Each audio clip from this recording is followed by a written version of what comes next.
Haidian International. Welcome to HBS. I'm Tony. So now let's look at those memorable highlights of last week.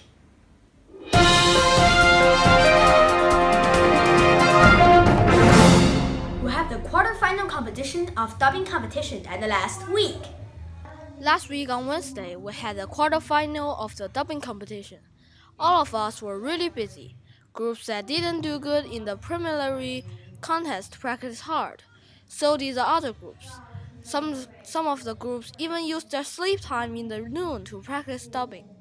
The actions of them shall be praised, and I hope next time in the semi-final contest you will do better.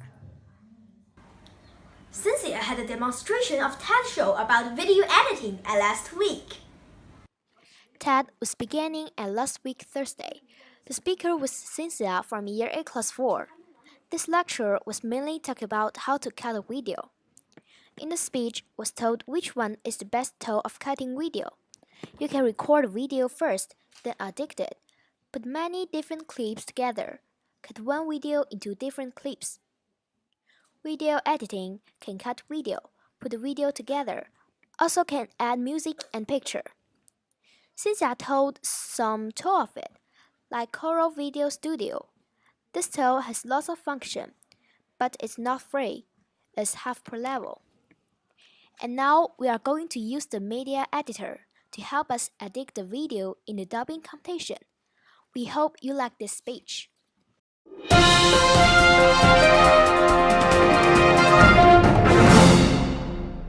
ambassador said how our opening up is helping the world economy. This week, China will host the 19th National Congress of the China Communist Party, which will set our country's national direction for at least the next 5 years. This is a moment time of China, not only because we expect that the party congress will illustrate that China's unrelenting effort in reform and opening up has added further momentum, not only to its own development, but also to what's of those world economy. China's ambassador to U.S., the U.S., China's second largest trading partner, has benefited greatly from China's. Who's in or who's out in Chinese elite leadership rushful? In the world's most populous nation, 7 men sit atop 1.5 billion people. They are members of the ruling Communist Politburo Standing Committee, as known as PBSC, the top decision-making body in a one-party political system. A new lineup for the all-powerful committee will be unveiled next week at the end of the Communist Party National Congress, held twice a decade with an unexpected major reshuffle of leadership. Chinese politics today is usually as upbeat as it was during the Mao years. Tea leaf reading analysts can't agree if the PBSC will remain a 7-member body. Some predict a 9-member standing committee, while others think it may be eliminated in favor of President Xi Jinping presiding over a 25-member Politburo, the ruling body just one notch below PBSC. U.S. is preparing for the North Korea's final step. CIA Director Mike Pompeo said the United States has to act as if North Korea is on the verge of being able to strike it with a missile and act accordingly, and that President Donald Trump is ready to do so.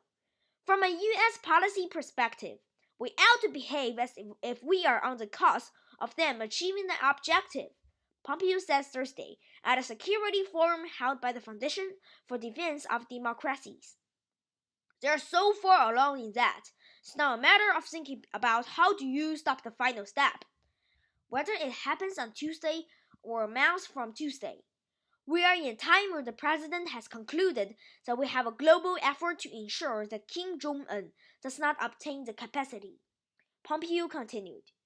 Pompeo is among a number of former officials who have been signaling the increased possibility of a slide into military confrontation with North Korea over its refusal to back down from its nuclear program.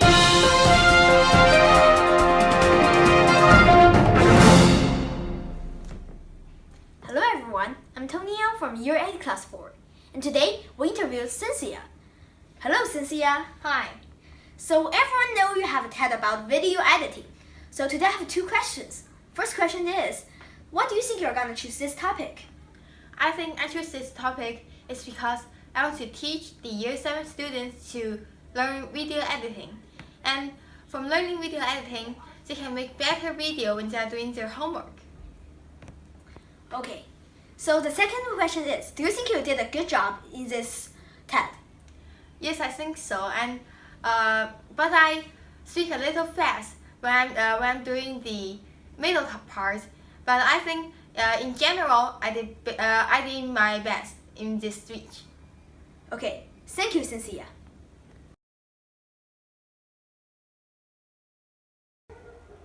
And this is our new project.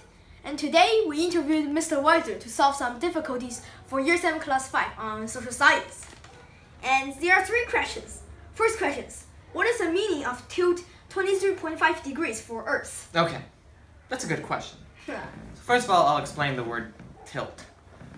First, I'll use my arm. Right now, my arm is straight up and down. It is not tilted. If I move it like this, when it is not straight up and down, but at an angle, that is called a tilt. Okay? So now let's look at this globe. You need to remember that the Earth rotates.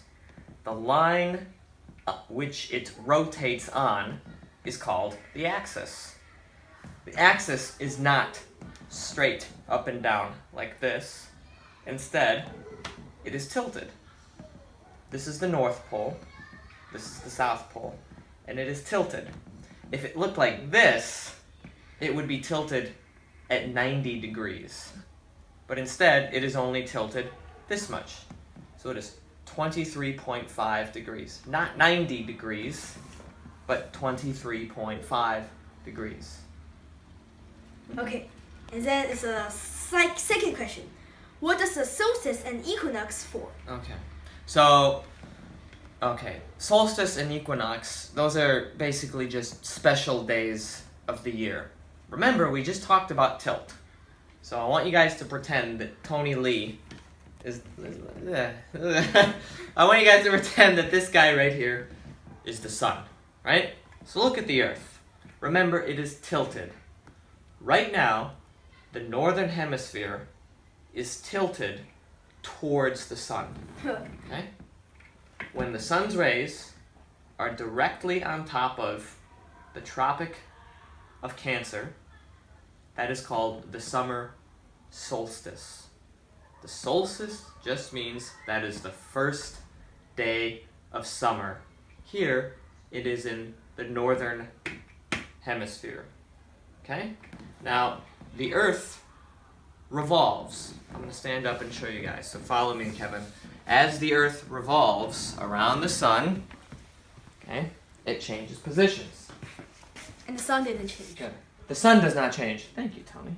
Now the northern hemisphere is pointed away from the sun. And it is pointed away because of the tilt. Okay? This day is called the first day of winter. That is called the winter solstice. Okay? So those are the solstices. The solstices just mean the first day of winter in the north and summer. Those are called the solstices. Okay? All right. Okay, and the third question. Which date was summer solstice on? Oh, okay. The summer solstice,